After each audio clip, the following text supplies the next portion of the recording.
جیسے درخت سے پتے گرتے ہیں۔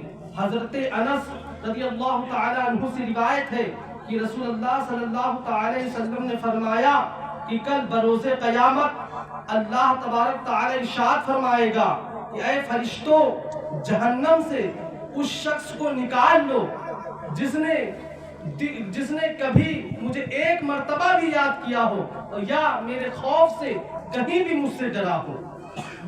اور فرماتے ہیں حضرت ابو امامہ رضی اللہ تعالی عنہ سے روایت ہے کہ رسول اللہ صلی اللہ تعالی علیہ وسلم نے فرمایا کہ اللہ تبارک تعالی کو دو قطروں سے زیادہ کوئی قطرہ پسند نہیں، ایک اللہ کی راہ میں بہنے والا خون کا قطرہ اور ایک اللہ کے راہ میں اللہ کی یاد میں بہنے والا آنسو کا قطرہ۔ اور حضرت ابو ہریرہ رضی اللہ تعالی عنہ سے روایت ہے کہ رسول اللہ صلی اللہ تعالی وسلم نے فرمایا کہ اللہ کا ارشاد پاک ہے کہ میں اپنے بندوں پر دو خوف اور دو امن اکٹھے نہیں کروں گا، یعنی اگر بندہ دنیا میں مجھ سے ڈرتا ہے تو کل قیامت میں جب نفسی نفسی کا عالم ہوگا، کوئی کسی کا نہ ہوگا، تب میں اسے امن میں رکھوں گا اور سکون میں رکھوں گا۔ اور جو بندہ دنیا میں مجھ سے نہیں ڈرتا ہے، بروز قیامت میں اسے خوف میں مبتلا کر دوں گا۔ خوف خدا عظیم نعمت ہے، مراد مصطفیٰ امیر المؤمنین خلیفۃ المسلمین خلیفہ دوم حضرت عمر فاروق اعظم رضی اللہ تعالی عنہ ایک مرتبہ نکلتے ہیں، دیکھتے ہیں راستے میں ایک تنکا پڑا ہوا ہے، آپ اس کو اٹھاتے ہیں اور فرماتے ہیں کاش میں ایک تنکا ہوتا، کاش میں کوئی قابل ذکر چیز نہ ہوتا، کاش میری ماں مجھ کو نہ جانتی۔ وہ عمر جن کے بارے میں میرے آقا فرماتے ہیں اگر میرے بعد کوئی نبی ہوتا تو وہ عمر ہوتے، وہ اللہ کے خوف سے اس قدر رویا کرتے تھے کہ آپ کے چہرے پر آنسو کی بہنے کی وجہ سے دو سیاہ نشان پڑ گئے تھے، دو گڈھے پڑ گئے تھے۔ اور حضرت ابو بکر صدیق رضی اللہ تعالی عنہ جو محبوب مصطفیٰ ہے، خلیفۃ المسلمین ہے، جو نبی کرام علیہ السلام کے بعد حضرت آدم سے لے کر آج تک ان کے جیسا نہ کوئی نیک ہوا ہے، نہ صبح قیامت تک ہوگا، جس طرح نیکو پرہیزگار حضرت ابو بکر صدیق رضی اللہ تعالیٰ عنہ تھے۔ لیکن آپ ہر وقت خوف خدا سے لرزتے تھے، آپ فضول بک بک نہیں کرتے تھے بلکہ خاموش رہا کرتے تھے، کم گفتگو کو اپنی عادت بنا ڈالی تھی، اور آپ اپنے منہ کے اندر پتھر رکھ لیا کرتے تھے اور فرماتے تھے من سکت نجا، جو چپ رہا وہ نجات پا گیا۔ حضرات خوف خدا کیا ہوتا ہے؟ جب بندے کے اندر خوف خدا پیدا ہو جاتا ہے وہ نیک کام پر چل پڑتا ہے۔ آج ہم دیکھیں کہ وہ خلیفۃ المسلمین ہو کر وہ اللہ سے اتنا ڈرتے تھے، آج ہم نمازیں نہیں پڑھتے ہیں، روزہ نہیں رکھتے ہیں، زکوٰۃ نہیں دیتے ہیں، اللہ نے توفیق دیا تو حج بھی نہیں کرتے ہیں، ہم ظلم و ستم کے پہاڑ دوسروں پر توڑتے ہیں، ہم گناہوں کے اڈوں پر جاتے ہیں، کیا کیا خطائیں ہم نہیں کرتے، لیکن اللہ سے کوئی خوف نہیں، اللہ سے کوئی ڈر نہیں۔ لوگوں، اللہ سے ڈرنا ایک عظیم عبادت ہے۔ آج میں آپ کو بتاؤں، حضرت عالم ربانی حضرت امام محمد غزالی رضی اللہ تعالیٰ عنہ ایک واقعہ نقل کرتے ہیں۔ آپ فرماتے ہیں کہ ایک نوجوان تھا، ایک عورت کا عاشق ہو گیا، ایک عورت کی محبت میں مبتلا ہو گیا، اس کا دیوانہ ہو گیا، لیکن جب اس کو پتا چلا کہ وہ عورت باہر جا رہی ہے، سفر پہ جا رہی ہے، وہ عاشق، وہ مجنون، وہ دیوانہ اس کے پیچھے پیچھے چل پڑا۔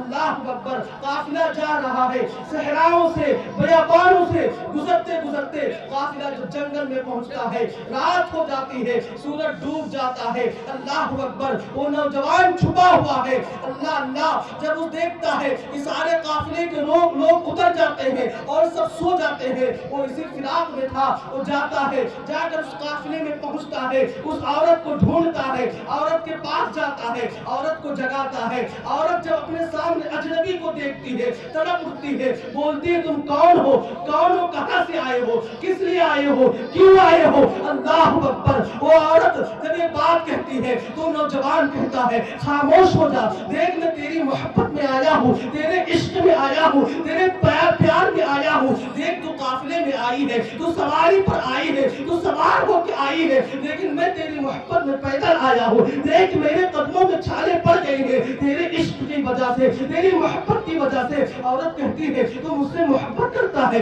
مجھ سے پیار کرتا ہے, مجھ سے عشق کرتا ہے. ہاں ہاں ہاں میں تم سے پیار کرتا ہوں, تم سے عشق کرتا ہوں, تمہارا دیوانہ ہوں, تمہارا چاہنے والا ہوں. اللہ اکبر. وہ عورت کہتی ہے ٹھیک ہے جا, قافلے والوں کو دیکھ کر تو آ, کوئی قافلے والا سو تو نہیں رہا ہے. اللہ اکبر. اتنا سنتا ہے وہ نوجوان مسرور ہو جاتا ہے, خوش ہو جاتا ہے, جا کر قافلے کا چکر لگا کر آتا ہے اور اس عورت سے کہتا ہے. وہ عورت سارے قافلے والے سو رہے ہیں, سارے قافلے والے خاموش پڑے ہوئے ہیں, سب غافل پڑے ہوئے ہیں. عورت کہتی ہے ٹھیک ہے, لیکن اے نوجوان بتا تیرا پروردگار عالم کے بارے میں عقیدہ کیا ہے, کیا وہ بھی سو رہا ہے؟ نوجوان کہتا ہے بے شک اللہ نہ کبھی سوتا ہے نہ اسے کبھی اور آتی ہے. عورت کہتی ہے وہ نوجوان سارے کے سارے سو گئے, کیا ہوا؟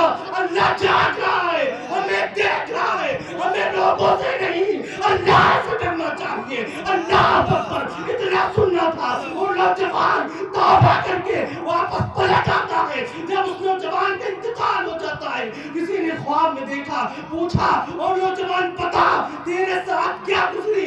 کہا میں نے اللہ کے خوف سے صرف ایک گناہ کو چھوڑ دیا تھا, اللہ نے ہمارے ساری گناہ کی مغفرت فرما کے ہمیں جنت عطا فرما دی. نعرے تکبیر, اللہ اکبر, نعرے رسالت, اللہ اکبر. مسلک اعلیٰ زندہ باد, نہیں چھوڑیں گے.